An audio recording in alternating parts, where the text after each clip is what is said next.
ഇറച്ചി ഭ്രാന്ത് ഒരു വല്ലാത്ത ഭ്രാന്താണ് അത്. എപ്പോഴും ഇറച്ചി വേണം, എല്ലാ ദിവസവും ഇറച്ചി വേണം.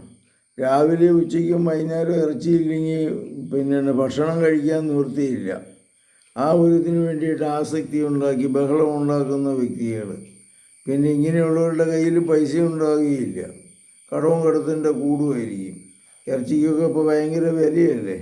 അപ്പോൾ അതുകൊണ്ട് അതിനേക്കാൾ ഉപരിയായിട്ട് ഇങ്ങനെ കണ്ടമാനം കഴിക്കുന്ന വ്യക്തികൾക്ക് കൊളസ്ട്രോളും ഷുഗറും ഒക്കെ കയറി പിടിക്കും.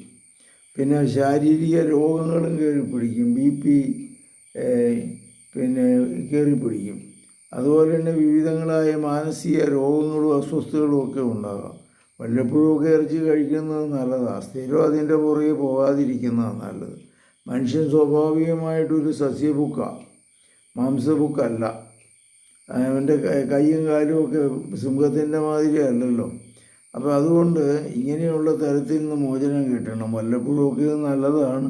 കർത്താവ് മക്കളെ അനുഗ്രഹിക്കണമേ, ഇവരെ സുഖപ്പെടുത്തണമേ, ശക്തിപ്പെടുത്തണമേ, ഇറച്ചി ഭ്രാന്തിൽ നിന്ന് ഇവരെ രക്ഷിക്കണമേ.